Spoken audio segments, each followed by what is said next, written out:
আমাদের মধ্যে অনেকের বাড়ি মসজিদ থেকে একটু দূরে হয়, মানে আশেপাশে যারা রয়েছে তাদের থেকে হয়তো একটু দূরে।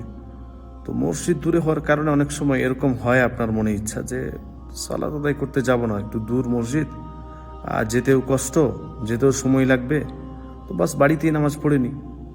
প্রথমত বাড়িতে সালাত আদায় করা তো পুরুষদের জন্য ওজোর না থাকলে জায়েজ না, সারাই ওজোর থাকলে আলাদা বিষয়, হচ্ছে জায়েজ না, মসজিদে এসে পড়তে হবে। দ্বিতীয়ত আজ থেকে একটা কথা স্মরণ রাখবেন, আমরা যে বুঝি যে সাদাকাহ বলতে টাকা পয়সা দেওয়া, গরিব মিসকিনদেরকে সহযোগিতা করা, এটাই শুধু সাদাকা।